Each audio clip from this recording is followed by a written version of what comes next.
How the Grinch Stole Christmas, also known as Dr. Seuss's How the Grinch Stole Christmas, or simply The Grinch, is a 2000 American Christmas fantasy comedy film directed by Ron Howard, who also produced with Brian Grazer from the screenplay written by Jeffrey Price and Peter S. Seaman. The film is based on Dr. Seuss's 1957 children's book of the same name.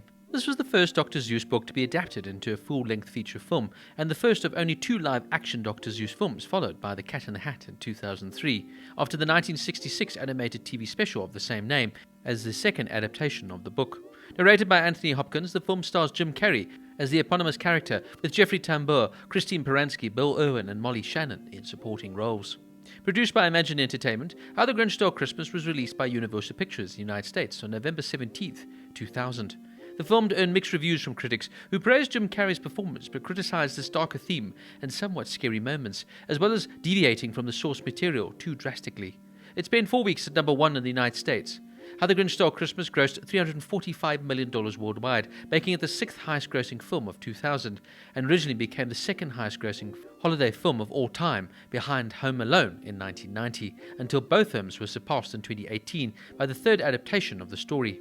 It won the Academy Award for Best Makeup, as well as getting nominations for Best Art Direction and Best Costume Design. Before his death in 1991, Dr. Seuss had refused offers to sell the film rights to his books.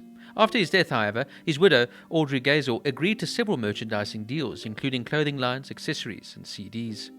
In July 1998, Grazer's agents announced via letter that she would auction the film rights of How the Grinch Stole Christmas.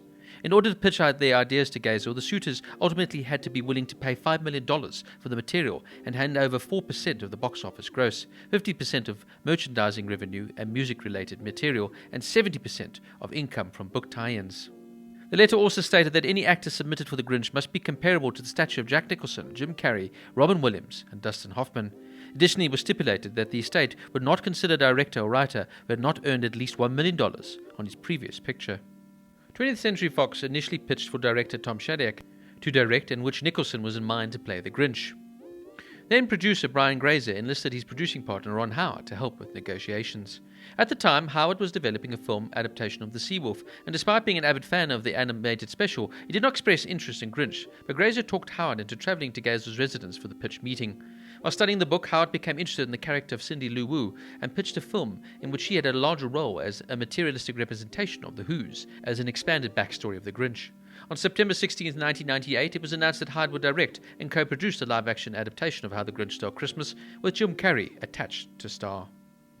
The cast includes Jim Carrey as the Grinch, a bad-tempered, devious, misanthropic, green-furred creature who despises Christmas and the Who's of Whoville.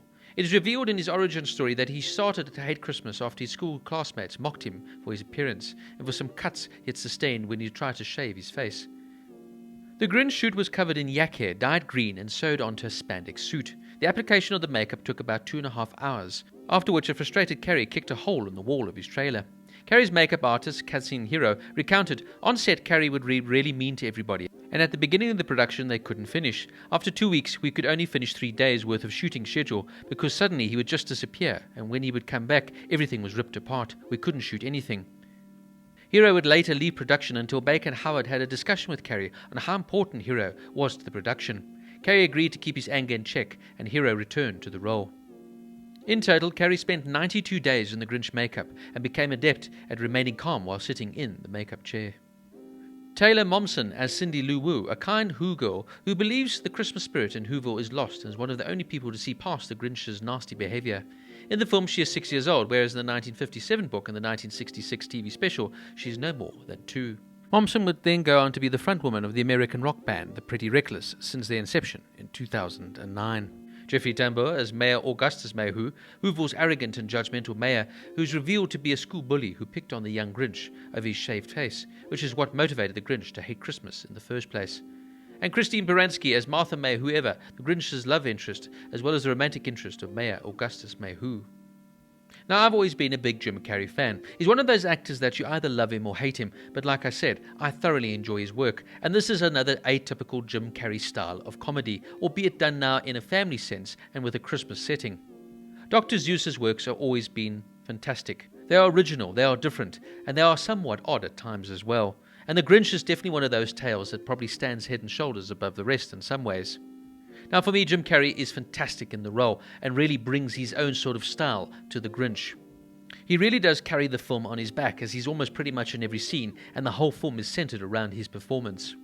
However, I feel this is a film more aimed at adults than children, as sometimes maybe Carrey's intensity could be somewhat scary to a child that didn't really understand. And there are times when he sounds a little bit like Sean Connery for some reason, I'm not too sure why.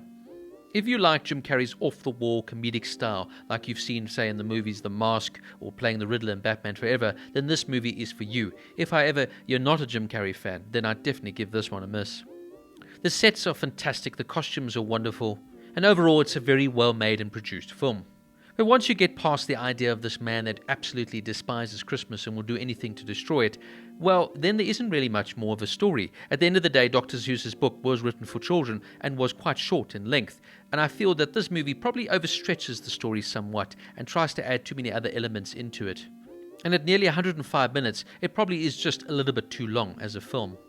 Like I said, this is purely a Jim Carrey vehicle of a film. This is all about showing his exploits, his rubbery face, his over-the-top antics, and his strange yet offbeat style of comedy, and his now interpretation of Dr. Seuss's most famous works. He really does bring the animated character to life in a perfect sense, and I really couldn't have seen anybody else playing it. In saying that though, like I said earlier, if you don't like him, this is definitely one you'd have to give a miss. How the Grinch Stole Christmas gets a 7.5 out of 10.